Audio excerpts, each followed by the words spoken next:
No, it's actually next to it. So it's not the big building. Oh, right. First they bought me that building. Yeah, wow, yeah. That is. You're kidding. Yeah, I've been to that building. I've been to that building. It's fun to see.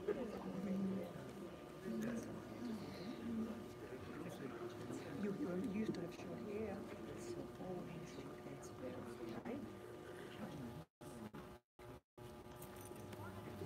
I want to begin by thanking everyone for joining us this evening to continue to pay tribute, to give kavod to an extraordinary woman who left the world way too soon, who's deserving of our continued honor and to continue to draw and learn from the incredible lessons and the amazing impression she left on this world. Mr. Dannie Grajower, Ala Shalom, Daniela Sarah Bas Eliezer, Yisrael Halevi. I want to begin by expressing my appreciation, our community's appreciation, to Rabbi Grajower, to the Epstein family, for allowing our community the opportunity this evening. With Danny's loss up north, and the Levaya and the Kura, the funeral and the burial there as well, our community hasn't had the opportunity in person to be able to grieve, to mourn, to express our sadness with you and to you, and to continue to reflect on our memory. And so for the opportunity this evening, we're very grateful and we say thank you. We have several speakers this evening reflecting different relationships that Dannie had, the impacts that she left from family, students, colleagues, and friends. I want to begin the evening by calling Danny's brother, Rabbi Eitan Epstein, who will make a siyum on Shas Mishnayos that were learned in memory over the course of the Sheloshim, which I'll first introduce with a few words of his.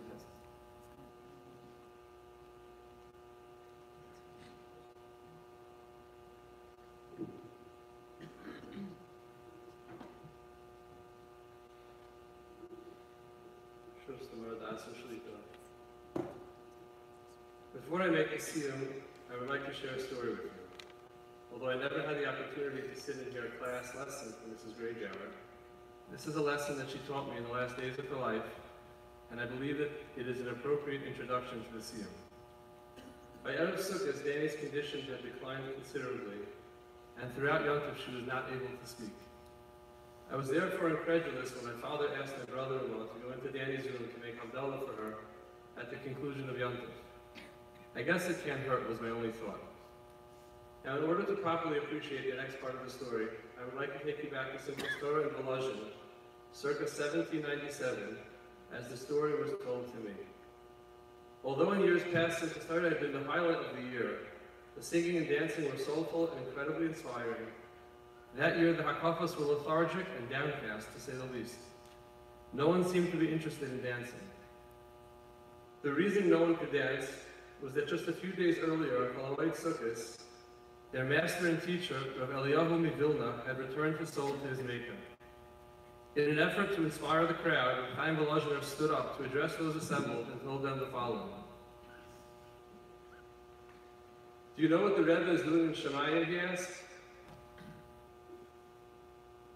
The Rebbe asked Hashem to return to the world for just 1 hour to learn a block Gemara. Hashem told him that he already had his time. He then asked to trade all of his reward in the world to come for the opportunity to return for just 1 hour to learn a blot of Gemara. Hashem replied that unfortunately it was just too late. This discussion repeated itself again, but this time the Goyen was willing to give up all of his reward for just a half hour to learn but just an amud of Gemara. Eventually the Goyen then stated that he was willing to give up his eternal reward for the opportunity to return to the world just to enter a base medrash in order to answer Amen Yehi Shmei Rabba once. But alas, even this request was denied. Rav Chaim continued to inspire the crowd by telling them how lucky they were to be able to sit and learn Torah in this world. Yet there is another lesson that we can learn from the story, and that is that the Vilna Gaon was willing to give up all of his eternal reward for one Amen Yehi Shmei Rabba. I tell you this so that you can appreciate how elated we were when after Josh made Havdalah for Danny that night, she answered Amen to all 3 of his brachas. In fact, this routine continued over the next few weeks, and as such, Danny had the opportunity to answer Amen to many brachas of Havdalah during the last few weeks of her life. But the story does not end there. My mother later told me that on the last Motzei Shabbos of her life, the family once again entered Danny's room to make Havdalah for her. She once again answered Amen to the first bracha of B'rei Pri Hagafen. However, that would be the last Amen of her life, as she remained silent upon hearing the other brachas. In fact, not only was that the last Amen of her life, it was the last word that we heard her say. The Gemara tells us that the last words of a person's life are so special, and how fortunate one is when their final words are Dvarim Shel Kedusha. As the Vaskol declared after Rabbi Akiva left this world, Ashrecha Rabbi Akiva sheyatzasa nishmascha be'echad. And I say, Ashrech Daniela Sarah sheyatzasa nishmasech ba'amen. It was so apropos that this was Danny's final word, as this was really the story of who she was and what she was all about. Kel Melech Ne'eman, accepting God's kingship and His divine will. The Gemara in Sanhedrin discusses how a person merits to go to Olam Haba. Tana Mishum Rabbi Meir, Misha'a Sheyomer Amen. From the time a person says Amen, Shene'emar Pisku Sha'arim, open up the gates, V'yava Goy Tzadik, Shomer Emunim. Al Tikri Shomer Emunim, Ella She'omer Amen. The one who says Amen is a Ben Olam Haba. Danny, you spent the last 5 weeks opening up the gates, and you have taught us the power of Amen. I ask all of us to have this in mind when we answer Amen Yishmei Rabba in a few moments for the Kaddish, and for any other Amen we say in the future. It will be a great success for him, inshallah. Before I make this seal, I would like to thank all those that have learned Mishnayos, Ilui Nishmas Daniela Sarah, Basal Yezer Yisrael Halevi. Last Mishnah Utzin says, Amr Yishua Halevi, Osek Lashvarchu, Lahanchu Lechol Tzadik Tzadik, Sholosh Minas Masar Elamus, Shenem Lahanchu Oyev HaYesh, V'Yitzusei HaMalei. Amr Yishua Ben Chalafta, Lemotzak Lashvarchu, V'Maxik, Rochel Yisrael Ela HaSholosh, Shenem Hashem Oyev HaYesh, Hashem Yisrael HaSholosh. Hadron Allah, Shita Siddur Rishon, Hadron Allah. Daton Allah, Shita Siddur Rishon, Daton Allah. Lenisah Sheminot, Shita Siddur Rishon, Lenisah Sheminot, Allah Adin, Allah Asa. Hadron Allah, Shita Siddur Rishon, Hadron Allah, Daton Allah, Shita Siddur Rishon, Daton Allah, Lenisah Sheminot, Shita Siddur Rishon, Lenisah Sheminot, Allah Adin, Allah Asa. Hadron Allah, Shita Siddur Rishon, Hadron Allah, Daton Allah, Shita Siddur Rishon, Daton Allah, Lenisah Sheminot, Shita Siddur Rishon, Lenisah Sheminot, Allah Adin, Allah Asa. Arab Nam, the Mysterious Russell, who will feel something, still the one of Africa, Glory to Shah, Glory to Sarasa, the Shah, the Oivak, like many, it's a second kilo, he some of the Laman, the Irish oil, the Yashka, the Kilon, the Son of Ruka, the Noi, and they from Kata, Amen, Sell the Ed. Void and he'll come and the early members of the Shishak, like you should be some English, Yeshua Paras, Shari Mashkin, the Debris, and Himashkin, and Yemel, the Thomas, or Hemel, Thomas, and Yatsan, not so many Rats of Mile, and him not the Shahas, she never after the Mr. the Shahas, and she don't reveal the years of Rak, the Senate, Shimsha, as Antoni, the Sai, Sheet of Sidney, Nishak, act as in the Haskell Son of Family Side, Little with the Army, our coverage from us of the Times Book, the Sound of the Secretary, the School of Autonomy, the Saudi, the Family, the Span, say that Harris, the Polish function, the Yabba, the Shaloi, so much of their Befehl und diese Arme sind die Kürbon und Mika Shekosov in Salat von Anfang Isa, the short of Fatishma Allah Hakites, and he sees that the Yerba, the Situl of Hashem is high in Oyer Kami Minino, the soil of Isha of Hamad and Eliza, and I grab my America Salada Shalom.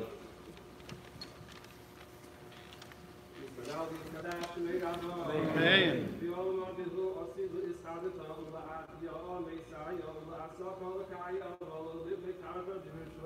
ولشعب الهيك الله يجعله وما كان قال القراءة معرض بالعصابات وقال الإجماع ويعصري بيعمل التبريد وما تسجد فري بتاعي قالوا لي أيمن قالوا بتاعي قال بيت إسرائيل بعد الله الإسلام قريب يروح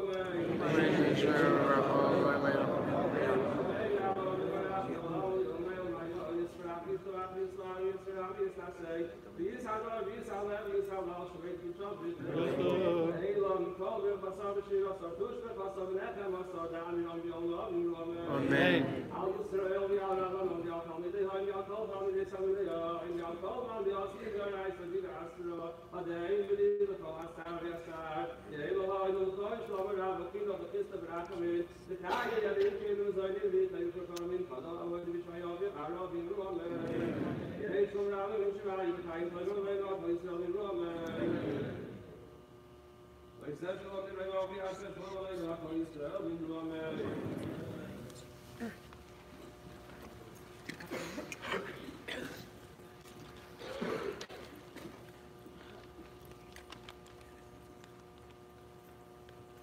all now know that Dannie's illness was kept a secret. And yet, if there was any giveaway for the several months before her health truly turned, it was the ever-presence of the parents in our community. In the shadows, in the quiet, never at the forefront, but ever-present. And so involved enough to raise suspicion if you were really watching to know that something was going on. We'll have the privilege now of hearing from Dannie's mother, but I want to say our community saw what it means to be devoted and dedicated to one's family. Not only to your daughter, Sheloshim, but to her whole family. Your presence consistently and continually is not only a source of chizuk and love to her and to them, it was really a model for all of us. Dannie's mother.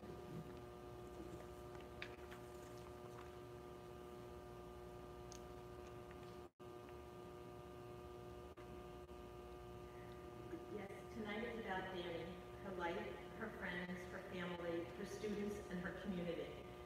But it is also about all of you. As many of you know, Eli and I came to Boca right after Pesach to help out.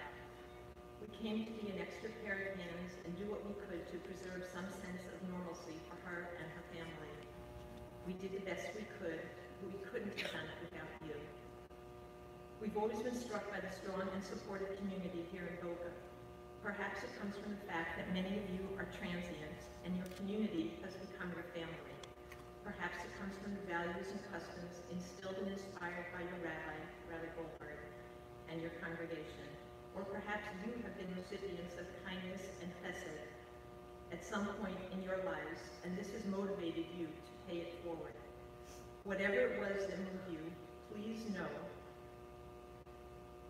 that we have been so touched and will forever remember what you have done for Dannie and our family.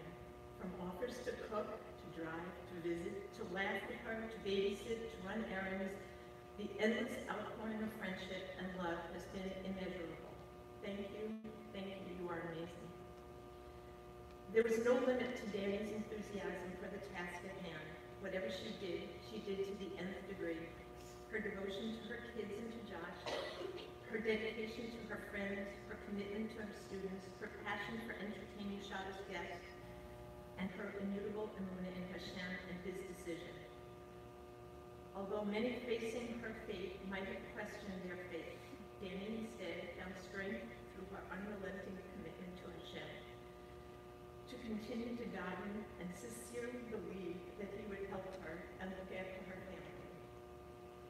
And yet, despite how well I thought I knew Dannie, what she liked or disliked, how she cared for her kids, the way she interacted with her siblings and with Eli and me, and how she and Josh made a life together. There is a lot that I have learned about her over the last few weeks. Her students and their parents and her colleagues told us about Dannie the teacher and the utterly unique manner in which she combined her limitless devotion to her students, her love of Tanakh, her drive to be the best she could, and her renowned sense of humor, in order to become an amazing and one-of-a-kind mentor and role model. And through you, her friends, we've come to better understand just what kind of friend she was, cooking for a family in need, befriending newcomers, or hosting guests, sometimes when she herself was dealing with her own personal health difficulties. Similarly, I've come to understand how much you have all done for Josh and for Doug and Neely and Orly. We are so touched and grateful. We received so many letters and emails over the last month telling us how she inspired you and left indelible impressions on you in a way that has caused you to change your life. About how many people can that be said even after a life of 80 or 90 or 120 years? So now where do we go from here?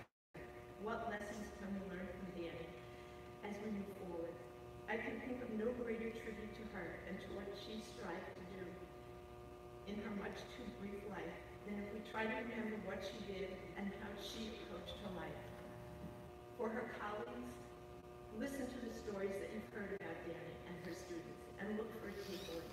Find just one way that you can enhance your impact on your students. And for her students, try to embody one value that Mama Grajower shared with you. Remember how much she cared about your success and the lifestyle that she lived, and take it with you as you move forward in your life. And for her friends and family, continue to see and respect those around you for who they are, and find ways to pay forward the friendship, the love, and the laughter that Dannie shared with you. For all of us, let us continue to strive to understand the sometimes incomprehensible ways of Hashem. And when that understanding eludes us, let us find the strength to continue to believe in Him and allow us to lead lives that are reflective of His ways.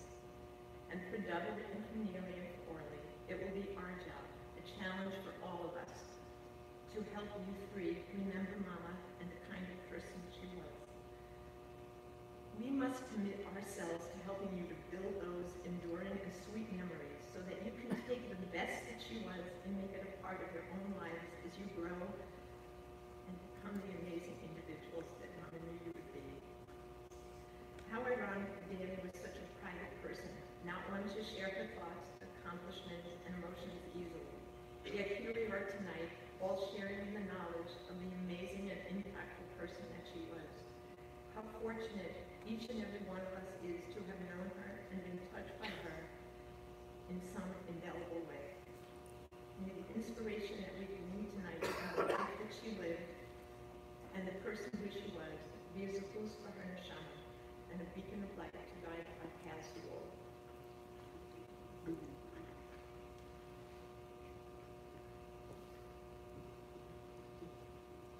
As we just heard, and so many of us know, Dannie was an amazingly devoted and dedicated friend. Her humility, her modesty, her sense of independence kept her from accepting or welcoming help from her friends, but she was the first to show up to help her friends. And she did so easily, so nonchalantly. Nothing rattled her. She said, leave your kids to dinner, pick them up whenever you want. She was an amazing friend who always showed up, who opened her home, who opened her table, who was always there. Representing Dannie's friends this evening, Rebbe Tzanari Amasim.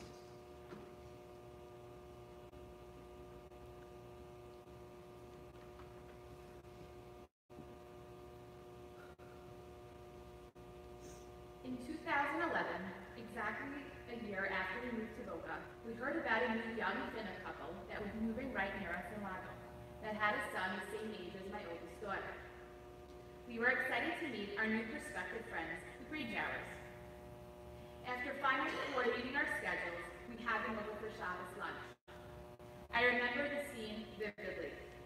We were all online, about to wash, and I glanced at the little kiddie table to check on the kids.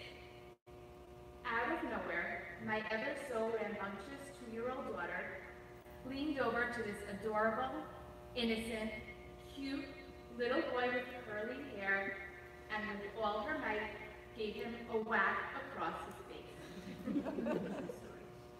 The tears and screams ensued. Ridden with guilt, I remember tensing up. After all, Dannie was a first-time mother, and surely she would have been very overprotective of her son.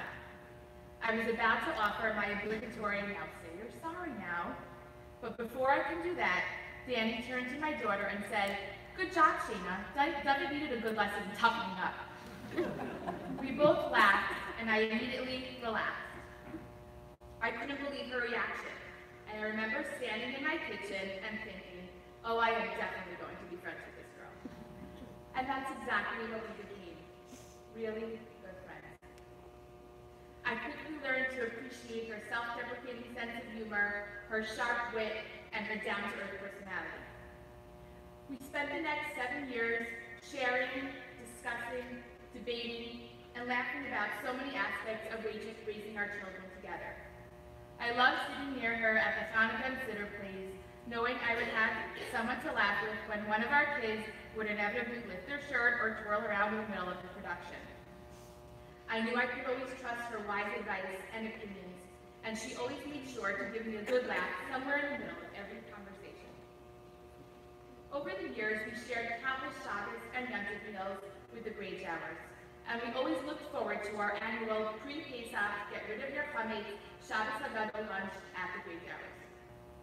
In our very comfortable company, I would insist on bringing the remnants of my chametz from my freezer, and Danny would always poke fun at my half-eaten cake or half of a kugel that I refused to throw out from 5 months ago. We always were happy to take each other's children for a fun and impromptu play date. Danny would tell me that she loved watching my kids when I wasn't there to filter them. My children really loved her because she showed them respect. She spoke to and treated all children like she was genuinely interested in them and hearing what they had to say. Tonight, I would like to highlight 3 lessons that I learned from Danny and her family over the last number of years and months, and that in her honor, I would like to share them with you as well. My hope is that the same way these encounters inspired me, they will inspire you. After Pesach this year, when we learned about Danny's condition, I tried to spend most Thursday mornings visiting Danny. At that point, she was able to converse quite well, but physically she was not able to walk over a table. One Thursday, Lori, Danny's mother, was there at the time and told us she just realized that one of the Grajower girls left her backpack at home. Lori quickly grabbed the bag and headed off to drive her back to school. After Lori had already left, Danny received a call from her daughter's teacher. On that day, the early childhood was scheduled to have a water fun day, one of the most anticipated days on the calendar. Water play was about to begin, and the teacher wanted to know if anyone was planning on bringing the forgotten bag.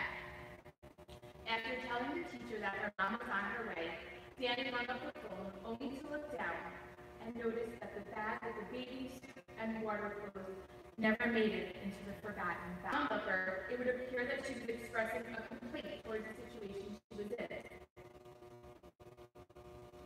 However, that was not the case. If you knew Danny, you knew she never complained. These 7 words from the heart. These words were simple about all the young people that we have to do. How many times did we complain about the trivial challenges that we call life?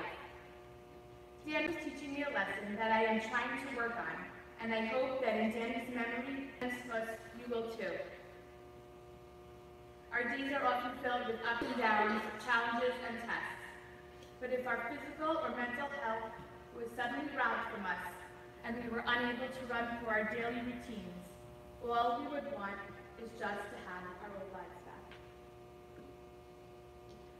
Through her simple and but profound tefillah, Danny taught me an important lesson about what's important and what's not. She taught me never to take my daily routine of carpools, busy work schedule, lunch boxes, and playdates for granted. In those 7 simple words, she taught me to value and appreciate even the most ordinary and trivial moments in life. In those 7 words, I will always remember her emunah and her creator. Those who knew Danny knew that tefillah was very important to her, and that she had a special relationship with Hashem. I found Danny sitting on the couch fast asleep, but still with her trusted matzah in hand. Over the past few months, when Dannie would become increasingly difficult, there were many times when Danny would kick all of her visitors out because she still needed to finish her davening.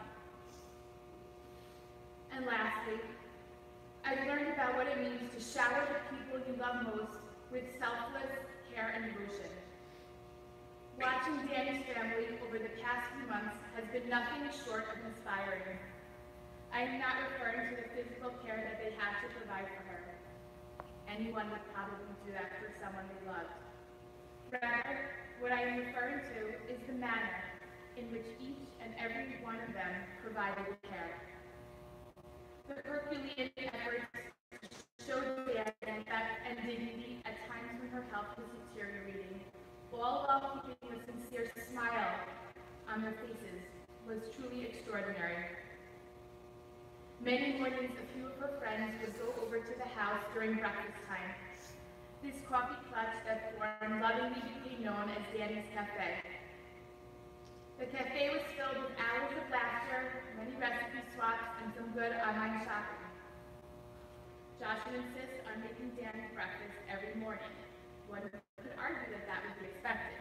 But he did not have to make fresh pancakes and keep asking her if he got the amount of blueberries just right, or did he get the amount of confectionate sugar perfect. Josh patiently and willingly perfected his breakfast skills until it was just right for her, and Dannie would beam with appreciation and joy.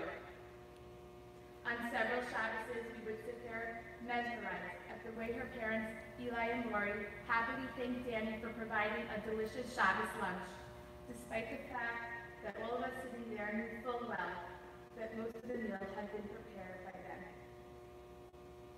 Dannie mentioned to me several times over the last few months that she looked forward to all of her family members visiting and could not get over how each one stepped up, contributed, and had been so supportive. Despite the fact that I will probably get yelled at for highlighting all of their extraordinary greatness soon, I respectfully will do it anyways. And that's because to witness something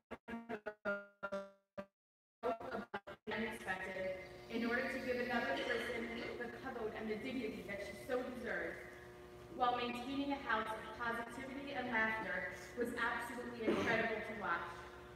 I, together with the others who witnessed moments like these, are in awe and continue to be of all of your family. I thank you for teaching all of us these lessons. I know I speak for so many of her close friends in this room and beyond, but Dannie was an amazing friend and confidant in ways that words can never describe. And the depth of how I miss her can never truly be put into words.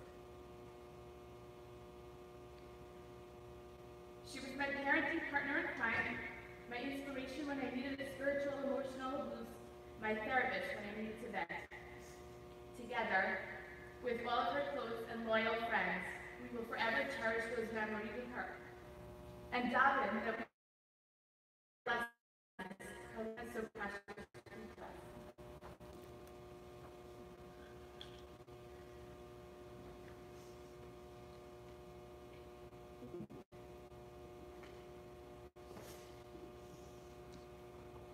Gemara compares, Chazal, rabbis compare mechanchim, educators, to stars. They shine bright in the sky, they illuminate, they guide those who try to calibrate their way based on their instruction. But the Maharsha gives another reason. The Maharsha says that even when the sun comes up during the day, even when the stars are not visible in the sky, you still know they're there. They continue to have their impact, their presence can continue to be felt. And that's the sign of a master educator, of a great mechanech, is when their students continue to draw their lessons, continue to feel their impact, even when they're not in their classroom, because they've graduated or because that classroom is no longer available. I know that my daughter, who was a student of Dannie's in Israel for the year, she and her friends were so overwhelmed with a sense of loss. Their love, their affection to their amazing teacher, they had to gather impromptu to share with one another their reflections and to grieve together. The kind of educator that she was, so devoted to the well-being of each and every student to realize their individual potential. We heard of the Levaya, and I'm sure we'll hear more about to what extent she did so. Representing her students, we call it Tehillah Zayin.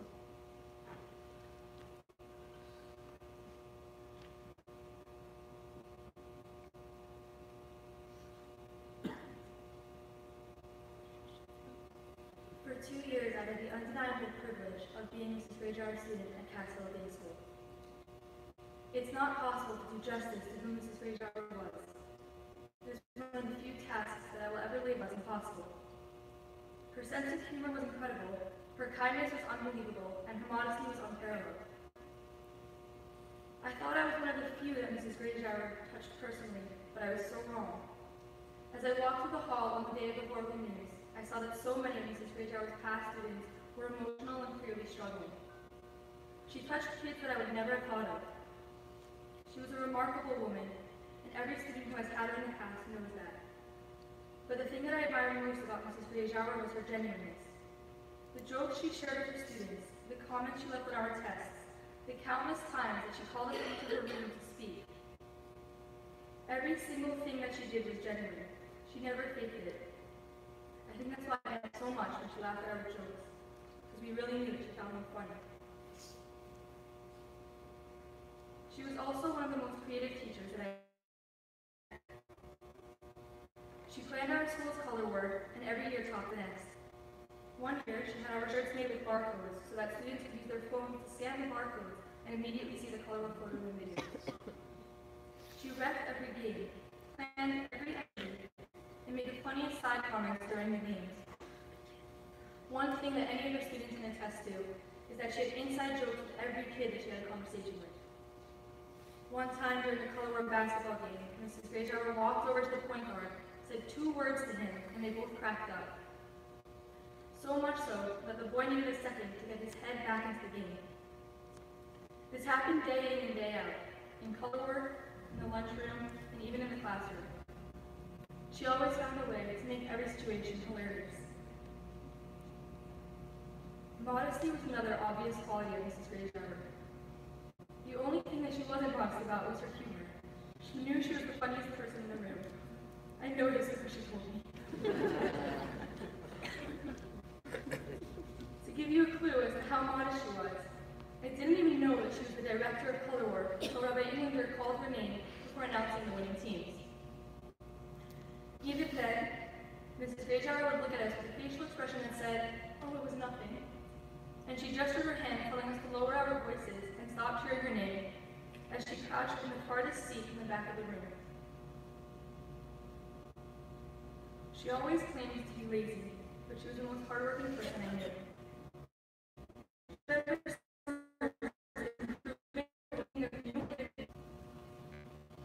One time, she complained about grading our tests, and for a while, I was like, "Mrs. Grajower, what's so bad about it?"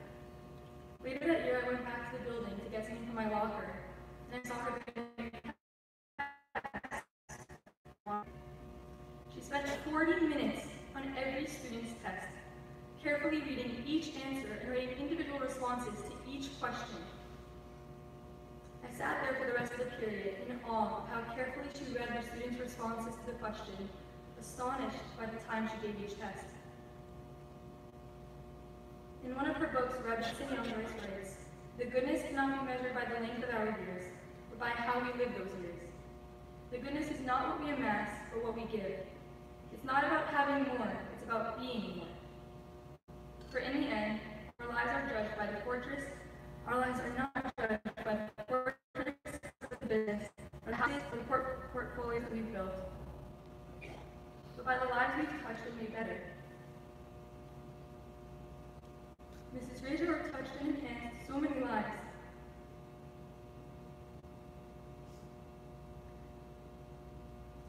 She could have just been an ordinary middle school teacher, but she worked to get to know us.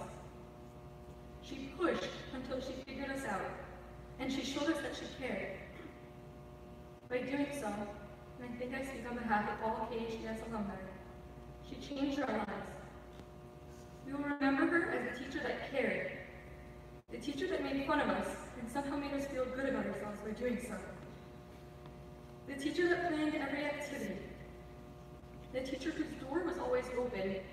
The teacher who put the grades of our tests on the inside so that no one else could see. And finally, as a teacher that beat us in kickball games. This past month has been incredibly difficult, but I think it's been comforting to see that so many of us were affected. Ms. Grajower touched so many people, and every person in a different way. There were countless stories and memories that were shared throughout Shiva. So many students came to the Shiva house for hours and multiple days. We were all so deeply impacted by Mrs. Grajower and wanted to just spend time talking about her incredible qualities and how much we all learned from her in and out of the classroom. Mrs. Grajower, every day I admired you. We loved everything about you. We loved our obsession with those gross caramel apple lollipops, your sarcastic jokes that we never got. And we loved watching your nostrils flare and the wit of your smile when the joke was actually funny. You always made us 8th graders feel important, and you listened to everything we had to say. You reached so many of us in ways other people never had. Sure, you are a teacher. You taught us Chumash and you taught us Navi. You were our teacher. You taught us what it meant to be kind. You taught us that it was okay to make fun of ourselves. You taught us the importance of hard work, and above all, you taught us what it means to be genuine. There's no better teacher than one who teaches through example, and that is exactly what you did. Mrs. Grajower, your impact will be everlasting on us, and we will never stop working to continue and uphold your values and legacy.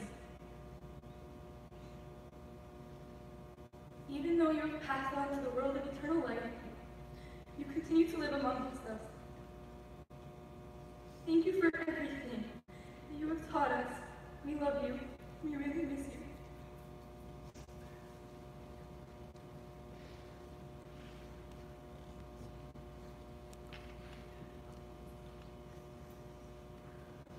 It's one thing for a teacher to have such an impact on younger students, to be their role model. It's another to have almost the same impact and to be a role model for their peers and for their colleagues. And colleagues will describe it. She pushed every one of them to be better. She was never satisfied or complacent, was always taking continued education, challenging herself to be better. And in so doing, really raised the level of the bar, not only of her classroom, but across the whole school and across the whole community. To represent her colleagues, I want to call former head of school of Catskill Day School, Dannie.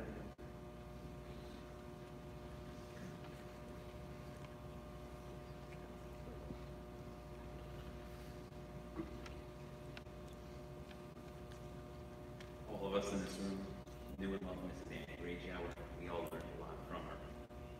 This was abundantly true when she was the friend, colleague, teacher, student, activities director, community member, wife, mother, daughter, and sister that dwelled in our midst. But in the last few months before her passing and in the months since, we have all come to realize that whatever we thought we knew, we had barely scratched the surface. Dannie was an incredible friend. My wife Sheila and I became close with Dannie and Josh from the moment they moved to Boca about 7 years ago. We shared She was sarcastic, edgy, opinionated, and fun, but also smart, reliable, caring, and insightful. Like a true friend, Dannie would tell you like it is, even if it wasn't the easy thing to say. Dannie was also a great wife, mother, daughter, and sister. She and Josh were not just a married couple, they were best friends. Their personal lives and work lives came together beautifully as they shared the same passions for Torah, teaching, and community. Her children were the center of her life, and she was an incredible mother. Our sons, who were the same age and in the same classes since they were 2 years old, allowed me and Shira to get more than just a glimpse into that part of her life. And on that note, we should add some Tefillah. So I'm sure everybody knows it's always challenging when your oldest child is close friends with the youngest child in another family, as was the case with their David and our mayor. Let's just say some parents slack off a bit when it comes to their youngest. So we're sorry for the extra exposure to questionable TV shows, games of Fortnite, and way too much junk food. Dannie had a very special relationship with her parents and siblings. She would talk about her lives all the time. Talk did at times include her classic humor and sarcasm. It was crystal clear how much she loved and adored you all. Sheila and I consider ourselves very lucky to have gotten to know you all so well, and we really feel that we are actually a part of your amazing family. Given my relationship with Dannie over the past 7 years as we worked together at the Catskill Day School, I feel it's most appropriate that I focus on the Dannie Grajower as teacher, student activities director, mentor, and colleague. It's important that you all deeply understand what we were so blessed to have and what we so sadly lost. While we originally hired Dannie to be a classroom teacher of Torah, specifically Chumash and Navi, she became the student activities director of the middle school shortly thereafter, filling a rapidly developing need as our middle school kept growing. She did an incredible job in every way and took her role seriously, as she understood that quality, informal, and experiential education was crucial for the healthy development of our children. She was so professional, organized, and creative. Everything was planned well in advance, and everything was given so much thought. The color war she ran, we've now just heard about, became a legendary highlight of the year. She had a knack for combining learning, team building, fun, and Torah as these types of programs and the kids loved it. She somehow managed to create a full Winter Olympics program in sunny South Florida weather. The annual Color War t-shirt always contained some brilliantly creative logo. Her Shabbatons were no different. They were fun, inspiring, and creative. She literally played a key role in every memorable school event, but always with incredible modesty. She never looked for recognition. She just wanted to know that the kids and teachers had a great experience. This type of job tends to include a lot of after-hours work, late-night planning, trips to Michael's and Walmart, and lots of cutting, packing, sorting, and organizing. I only know now that at times this was very difficult for her physically, but you would have never known.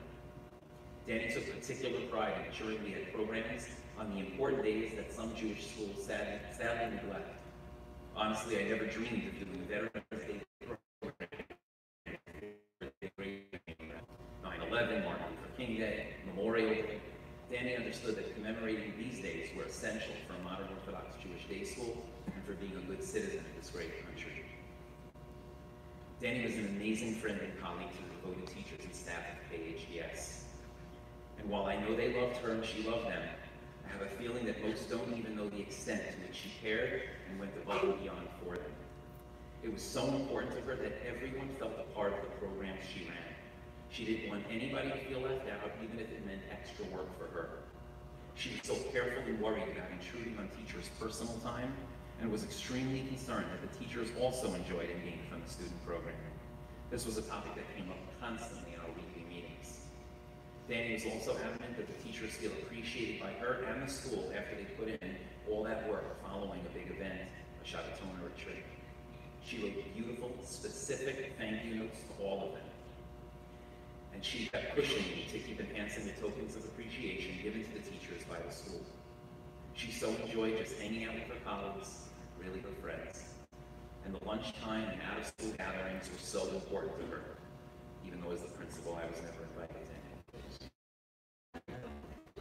She cared so much about morale in the school, and if she felt it was dipping for whatever reason, she'd be first in my office letting me know and giving me advice as to how to deal with it. She was giving of her time, energy, and skill. Her colleagues could really rely upon her, and they all grew and became better as a result of knowing her. Dannie took it upon herself to become a trained teacher and mentor. She was always the type of person who wanted to grow, and in a way that directly benefited teachers and children. The teachers who worked with her gained so much from her insight, sincere care, and ability to address the specifics of how to improve curriculum and instruction. As a teacher inside the classroom is where I believe Dannie had the greatest impact on Jewish children, and the nature of his impact is truly eternal. I'll never forget it. It was about halfway through her first year teaching at Hillel, and she scheduled a meeting with me. At that meeting, she asked that I come into her classroom more often and give her more specific, constructive feedback on her lessons. I was a bit confused. No teacher had ever asked me this before. Teachers generally hope that the principal stays far away from their classrooms, but not Dannie. She wanted to grow and get better. Good was not good enough. She wanted to be great. But she was a real scientist about the teaching and learning that went on in her room. She was eager to demonstrate in measurable ways that she was reaching each child, and in a way that promoted not just knowledge and skill, but critical thinking and practical application. By now it's become well known that she would make up at least 3 different versions of the test to make sure that her students at each end of the spectrum were challenged appropriately. This takes an incredible amount of time and energy, but for Dannie, there was no other way. Her tests were not just spit back information. As an example, when teaching Lifnei Iver, the prohibition of putting someone Dannie's in-class conversations and assessments stress the practical ways these mitzvot apply in the daily lives of her students. Her tests also included her creativity and sense of humor. It was not uncommon for a student to giggle during the test at some joke that Dannie embedded within. The Torah she taught was a relevant one, a live, fresh, thought-provoking. Her report card comments also came to be quite long. When teachers are close to 100 students per year, they understandably go for the 1 to 2 line general comment about the child or the course itself. Our faculty once even debated the merit of moving to canned comments, where teachers can select from a predetermined list of specific statements. See some of them, there's smiling at that right now. But the main reason I was opposed to that was because of Dannie. She would write a full paragraph per student, capturing the unique nature of each child, including specific praise and constructive feedback. Not only was that helpful to the students and their parents, it conveyed the true love she had for them and demonstrated how well she knew each child. She loved having students over for Shabbos meals, and they loved going there. If a student couldn't make it one week for some reason, she always made sure to make it up for some other time. She took this as seriously as she took everything else in her life. Dannie would often meet with me to share a concern about a student or their family. She didn't just see her responsibility as what happened within the walls of her classroom. These children were like her own, and she really cared. She taught by example. It recently occurred to me that I don't think I ever saw or heard her shush a student during davening. Dannie took her own tefillah and relationship with Hashem very seriously, and I know that her students learned the most from her just by watching her daven. Her role as a teacher was part of her essence. After Pesach this past year, it simply became too difficult physically for Dannie to return to work. But being away from teaching was more painful to her than any physical pain. Dannie insisted that I come over to the house so we can have a meeting to plan her return to school. We even got into the specifics of which days she would come in and which classes she would take. I think it was the only time I ever saw her tear up. Josh told me recently that after going through her things, he found so many thank you notes from students. She saved them all. And on the note of students appreciating their beloved Mrs. Grajower, the following is a thank you letter sent to her just before Rosh Hashanah. Dear Mrs. Grajower, Sefer Vayikra Parshat Kedoshim, Moshe Israel. As learned through Rashi, these laws all pertaining to one's fields and vineyards teach us to leave and designate certain items and portions for the poor. A small corner of our field, any stalks that fell as one harvested, and any portion of the field one forgot to harvest. The goal of the mitzvah is obvious. Just as we give tzedakah to poor people, so too we give food and other extensive necessity of everyday life. Though the intentions are beautiful, the commandments seem a bit strange. Someone who is poor is obviously struggling, likely busy all hours of the day trying to forage food, money, and all supplies for him and his family to eat. Shouldn't we take a little burden off their backs by picking the food and leaving it for them instead? Why have the army waste time, sweat, and effort in the field, working hard to get their own food, if someone or his workers were working in the field anyway? We know one of the highest forms of tzedakah is giving a person a job, enabling and empowering them to earn money on their own, rather than being given charity out of pity or chesed. Giving a person a job can completely transform their lives, giving them not just parnasa, but a sense of self-worth, dignity, and skills that can ensure their success and salary forever. Similar to this, rather than simply gifting the poor there's certain beauty in enabling them to get it themselves, giving them a responsibility that preserves their dignity, almost enabling them to provide for their family on their own. Furthermore, I believe that there is beauty in allowing the poor to choose on their own. Food pantries are fabulous and imperative in our society, giving so many people food to sustain them and their families constantly. But it's so beautiful to see people come to the opportunity to feel like an individual, rather than just one of the masses of the poor. They get to choose their food based on their what they want, how much they want, and which to take. This is the beauty of Pe'alah and Shefa. Not only to the poor have a sense of empowerment, they also get to escape the generalization of poor people and just get to be their individual selves, picking the food they eat and want to eat. Mrs. Grajower, you allowed me to pick my own food. For my entire life, I feel that I've mostly just been taught as one of the masses. Yes, certain classes were leveled and specified, but I was rarely treated as an individual. Never did I get the opportunity of making the class my own, my learning my own, totally my own. You saw my potential and brought it to fruition, allowing me to follow an individualized plan I so badly needed. Never in my life have I heard of a teacher who personalized tests not just for a few groups in a class, but for an individual student, and I don't think I ever will. You were the first person who got me to love Torah. I was always a math kid. Math challenged me, interested me, and was often catered and personalized for me. You transformed Torah into that type of learning. Torah began to be a challenge, a new intellectual pursuit of new meaning, and a completely new form of learning that I had never been exposed to. I can say with utmost certainty that I would not be here learning in Israel today if it wasn't for you. Now as I continue my Torah learning in seminary, I am seeking those classes and teachers to be even a shadow of you, giving me personal attention and catering to me. Though I took a break much of high school, I am back to seeking Torah and being excited by it, finding chavruta with any peer or teacher who will teach me in the ways that only you could. You are one of the main reasons I appreciate and love Torah. I cannot tell you how many times I've recently been taught ideas that I learned with you back in our Chumash class. When I learned a little bit about Shabbos, I remembered the lessons we had on mixed reading fruits and vegetables. When we briefly began our Yom Kippur studies, I remembered many details of the Avodah, the Beit Kahuna, and the Beit HaMikdash. You gave me a foundation so integral to where I am today. When a teacher briefly mentioned Lechet in my class, I immediately remembered so much about the topic and felt compelled to write to you. Connecting what I learned with you so many years ago, to the things I learned today. I actually had a class today called Questions in Emunah, and we discussed the importance of education. We went from many sources from Rav Kook and others, detailing the importance of educating the youth of every generation. He described education as the foundation of our society and the success of our future. Particularly, he stressed the importance of personalizing education and catering to each child's individual needs. He described how every child has a unique portion of God in them, and must therefore have a unique method of learning. Chinuch must be delivered to the masses, but specified to individuals to ensure a strong, successful nation, as well as a bright future. You excel in every aspect of Rav Kook's explanations. You dedicate yourself to build beyond measure and teaching each child according to his individual mind, soul, and ability. You are a role model for me and for all those who know you. I cannot thank you so much more. You are a tremendous teacher, confidant, and friend to me.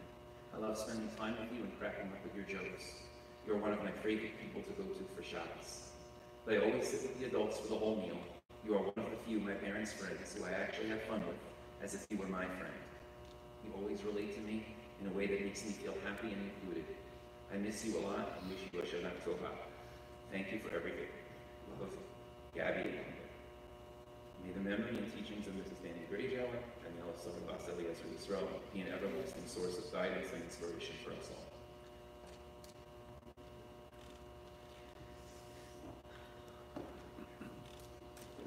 I mentioned how inspiring it was that Danny's family was here.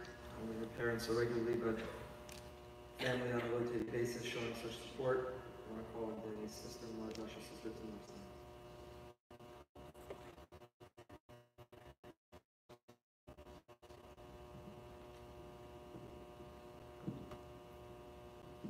When Josh asked me to speak tonight, I got very nervous. First, because I happen to be a very bad public speaker. I know this is hard to believe, considering I'm really loud now. Right now, I know you're all listening, so I better say something good. The second reason I got nervous is because I find it very difficult to speak about Dannie and our special connection in this very limited capacity, without either selling her very short or disclosing some of her most private. When Dannie was first diagnosed with her tumor, as most of you probably already know, it was the night before Devin's birth. She had a seizure and ended up spending the entire night in the hospital having tests done.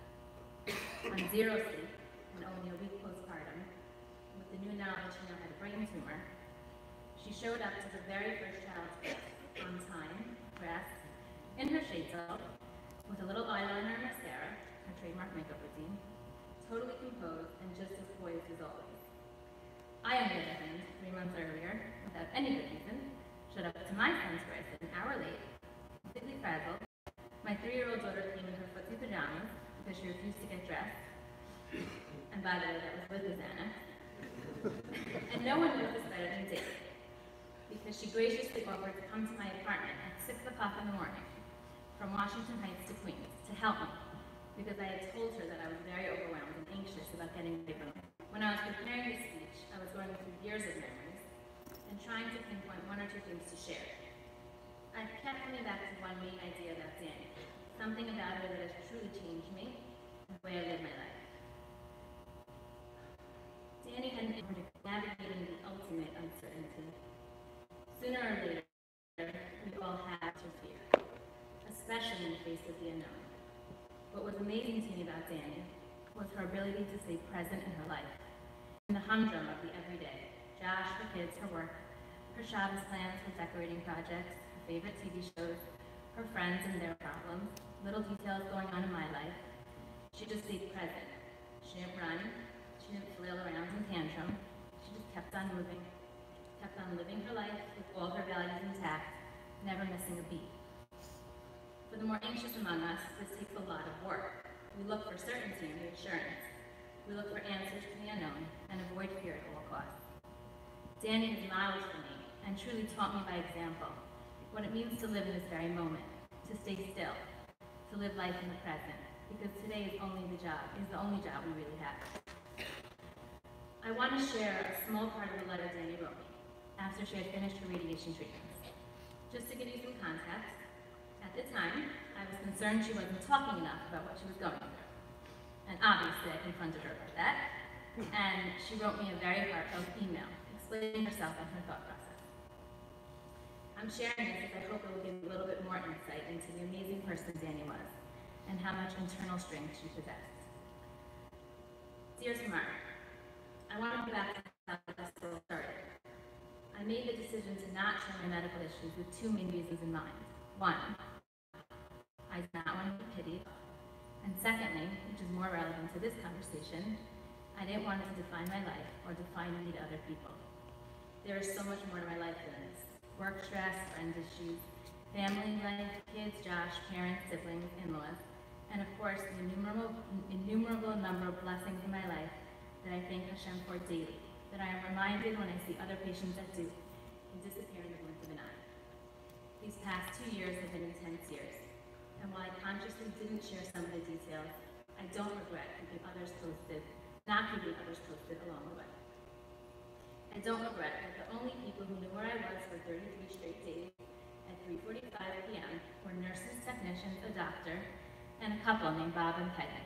Bob was the 3:30 appointment, and his wife Peggy waited for him every day.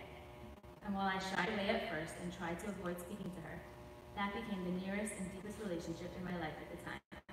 And even came back to throw me a party with the nurses when I finally finished my radiation, even though he was done already. My regret is purely that I couldn't tell the whole world about what truly special people they were, and how they made me feel like $1 million, and gave me all the support and love I needed.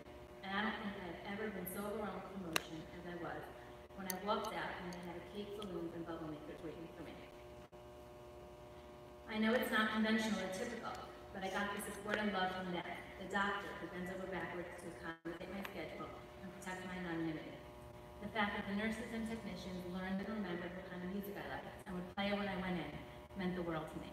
When they were teary-eyed and celebrated with me, and even gave me a card when I finished, signed by everyone, with apologies from those who were not working that day. That was enough love and support for me.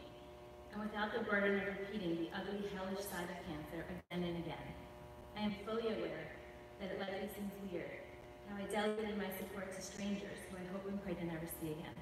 But on the other hand, my family doesn't have to look at me and pity me and feel bad for me, and bear the burden learning that the side effects from radiation are hellish and miserable. And of course, picking up and coming to help the Shabbos when I'm on chemo, which has been so helpful for Josh and me beyond words. And of course, there are no words for Josh. There's nothing I could say to him or about him that would do justice to how incredibly supportive, loving, caring, giving, and doting he has been. As always, love Dannie. There was a lot more said in this email. But this is just a tiny window into Dannie.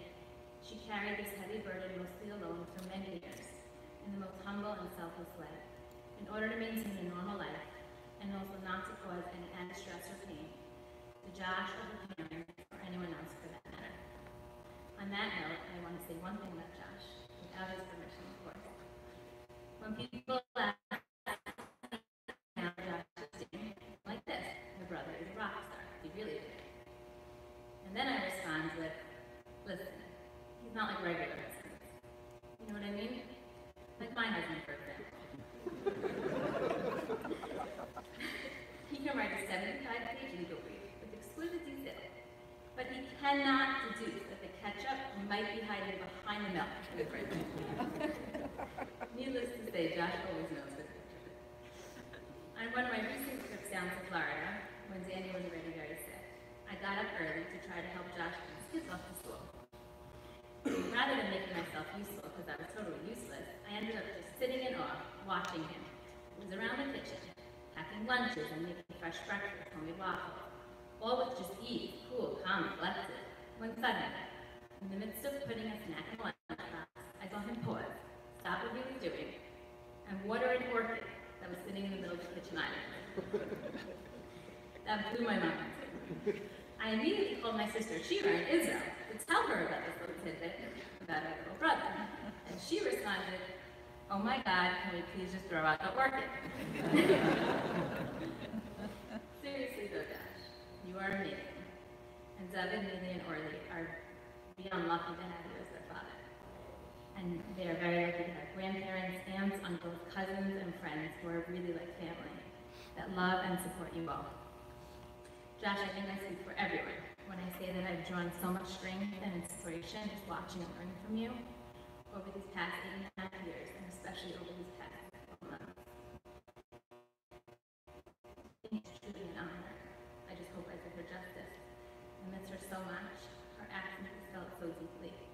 And I'm just grateful for the imprint she has left forever in my heart and soul.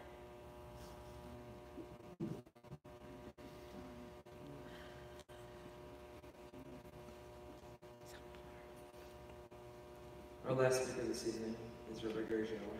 I just want to add, if it's even possible, to what was just said. At the funeral instance, and many times, Dannie's been described by the word superhuman, and I think that the same word is apt to describe our good friend Rabbi Grajower for the reasons we just heard. Wife is in her last days, signs up for an act to help blind people who need an extra pair of eyes, and who at the funeral or during Shiva reaches out to a friend concerned he wasn't there, maybe going through something in his life. It takes an incredibly special person to have the level of devotion to maintain a secret that affects not only the person, but the whole family. And Rabbi Grajower, you are superhuman.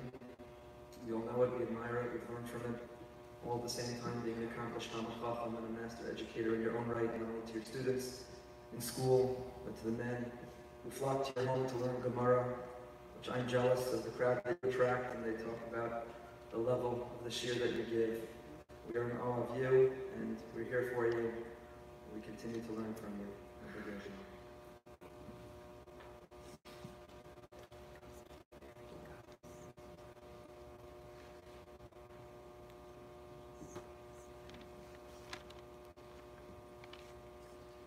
Before I begin, David wrote a few things that he'd like to share. Mom, I miss you and you, and Dad, I miss you too. I love you. Thank you for teaching me how to play basketball and all the other sports. I love when you put me to sleep and lay down with me. I love you and I miss you.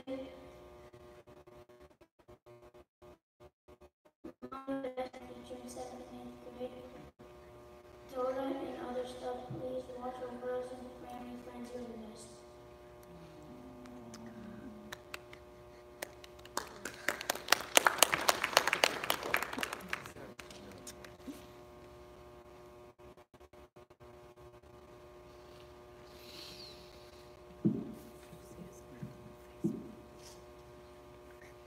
I can only speak for myself on this issue, but it seemed everyone made the biggest deal about me turning 30, and I didn't really care. True, maybe that reality will hit me one day when I'm not expecting it.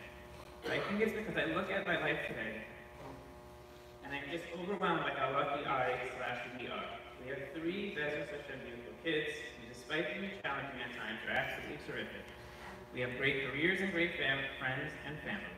Most importantly, we have each other. That was a quote from Dannie's card to me on my 30th birthday. Those who are close to Dannie know that she loved writing letters. While she struggled to tell someone face-to-face her feelings, she had an unbelievable way of expressing herself in writing, and she really took the time in writing to let people close to her know how she felt about them. Over this, how do you manage to live with this secret? There were times when the situation was extremely difficult, and certainly times where the secretive aspect of it made it much more challenging, practically and emotionally. What I just quoted to you from Dannie is truly the best answer I can give. Dannie believed wholeheartedly what she wrote. She saw all the good in her life and felt lucky. That is the attitude that permeated our home over all 10 years of our marriage. Ha'idosi b'chem hayom es hashamayim v'esaret l'mantif ya'atav v'zeref. This day I call upon the heaven and the earth as witnesses that I have warned you. I set before you life and death, the blessing and the curse. You shall choose life, so that you and your offspring will live. Moshe, at the very end of his life, tells the Jewish people, I have set before you a choice between blessing and curse, between death, life and death. Choose life. Dannie chose life. She understood all too well what it means to be faced with death, and she chose to live. She chose to go out her family, to invest in her career, and to give to her community. So much of the inspiration that is being drawn from Dannie is in this simple choice she made on a daily basis. The choice to continue to live a rich life, a life of giving to others, a life of purpose, and a life of meaning. Despite all the things that could have distracted her, Dannie focused on her. This attitude did not just impact her, it impacted me, my kids, and so many people in this room. Dannie never wanted her illness to impact my career or my ability to give. She encouraged me to give shiurim and fully supported me, even at the most difficult times. She always took pride in her teaching and never allowed her illness to get in the way of my career. As Ray Kiva said, what is mine and yours is hers. Anything I have done is due to her strength, support, and encouragement. The way she dealt with her illness allowed our kids to flourish. It has allowed each of them to live a normal life focused on their day-to-day kid struggles and successes. Finally, her focus on living impacted so many of you in this room. Dannie wanted to host people checking out the community, she wanted to have people Shabbos meals, she wanted to be a good friend, she wanted to give classes in the shul, and most importantly, she wanted to teach her students. She never wanted any of these areas to be hampered by her own struggles. Choose life so that you and your offspring will live. Dannie chose life. When we talk about gratitude in Judaism, we generally use the phrase hakaras hatov. This phrase does not literally mean gratitude. It means recognition of the good. One has to have their eyes open and a sense of humility to see the good in others and in their actions, to truly show gratitude. Dannie excelled in hakaras hatov. Many friends over the last few weeks have shared, and some have shared tonight, that they have received letters from Dannie, especially during her college years, expressing her gratitude for their friendship. For each Shabbos meal we were invited out, she would write a handwritten card on stationery. Each alumni of the day school helped on the Shabbaton received a handwritten letter in the mail. Just last week, someone who gives a challah every single Shabbos told me Dannie was the only person ever to send a handwritten card to say thank you. Dannie was an assistant teacher at SAR the year after we got married. During Shiva, Dannie's head teacher from SAR wrote a long letter Dannie wrote, thanking her for everything she learned from her that year. When leaving a job, one should buy pens and office supplies in case one took some home over the years at the job. Dannie told me very early in our marriage how nice this idea was, and when we moved to Florida, she left her job. She bought a box of pens and paper clips and wrote a nice letter to the principal to say thank you. At the Shiva, Rabbi Menchel told me that in his 35 years as principal, no one else has made a similar gesture. When we moved to Boca, we were privileged to have Doug and Laura Ilana's EC2 class. At the end of the year, Dannie wrote a very long card to Marlana to express her sincere gratitude for an amazing year. I'm sure I've left out many thank you cards that Dannie has written. But over the last few weeks, I've been reading through all the letters Dannie has written me, and amongst them I found one I didn't even remember, the craziest of them all. The day Dannie finished her 7-week radiation treatment, she wrote me a thank you card.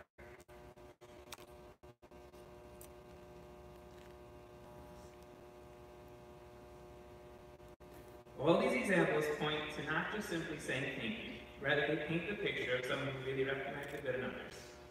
They paint the picture of the person who is humble and who can see beyond themselves. someone who embodied the phrase and attitude of gratitude.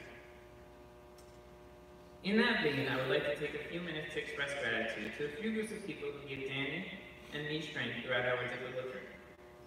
Whenever one begins a listing people, he inevitably leaves people off, and my apologies. Mom and Warren, Abba and Monica, thank you for all you've done with emotional support and a helping hand whenever needed. Safta and Zadie, you have done everything in your power to try and ease the situation, and we will forever be grateful. All of our siblings, you have been there for us each step of the way. Josh, Micah, and Ethan, each in your own way, you have been there for me to listen, give advice, laugh with, cry with, and our bonds have only become stronger in the last few months. Shira and Tamar, you have been incredible with your ability to validate, listen, and help me make sense of all this. In the last few months, the friends that did know what was going on were incredible. Between local friends coming to Danny's Cafe and friends flying in constantly to spend time with Danny, you gave her love, strength, and support in the most difficult time. I want to give a special thank you to Dr. Norman Blumenthal and the OHO organization. After Pesach, Dr. Blumenthal has been my therapist to help me navigate through my own emotions and, more importantly, guide with my children. Thank you all, OHEL, for providing me with this invaluable resource, and thank you, Dr. Blumenthal, for your time, wisdom, and guidance. I can't imagine having navigated any of this without you. I've been blessed with many Rebbeim over the years.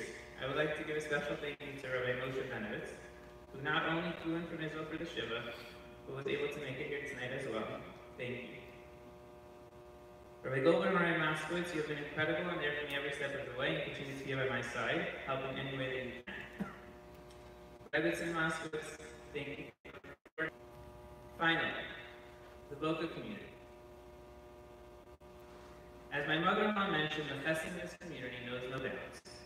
Thank you to everyone who has made donations to local organizations in Danny's memory, made meals, brought over toys for my kids, helped with playdates, carpool, and more. I have joked that I could easily have a meal train straight through 2020 without difficulty. People have offered every possible favor in the world, and I feel very lucky to have so many helping hands ready in an instant. I want to focus, though, on a more subtle festive you have done for us over the last few months. The Gemara states, Yeshem shemitz v'lomer davar hanishna, kach mitzvah shelo lomer davar shelo. Just like there is a positive commandment to say what will be heard, so too, there is a positive commandment not to say what will not be heard. I was not at every Shabbos meal in Boca over the last few months before Danny's passing, but I can guess there were rumors, speculation, and questions. I sincerely appreciate people, by and large, despite the questions hovering over the situation, treating me normally. Everyone who reached out during those months respected our privacy, were non-invasive, and allowed us to continue the life that we wanted to live. This type of festive, the festive of silence, the festive of not being intrusive, is often more difficult, and I do not want it to go unnoticed.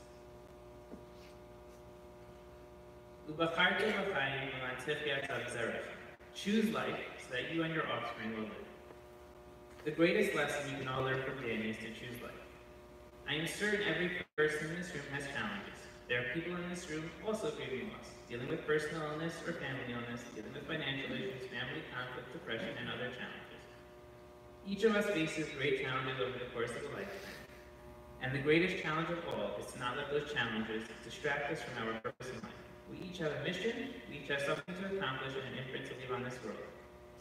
These challenges help shape us and often inform our mission. They can knock us down and shake us up, but we cannot let the challenges alone define us.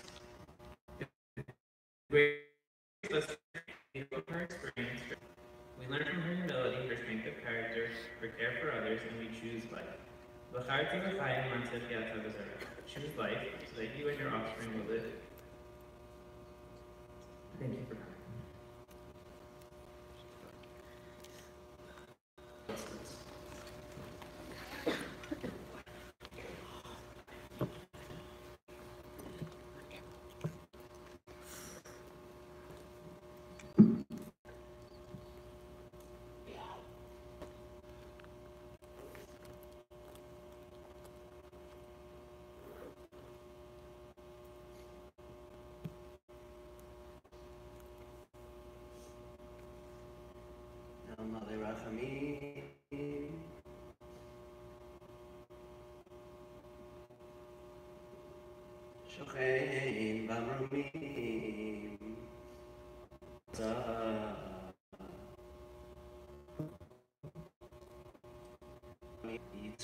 יצרור החיים נשמסה, אדוני יונח ועשה, נסנוח בשלום הנשכבה, ונאמר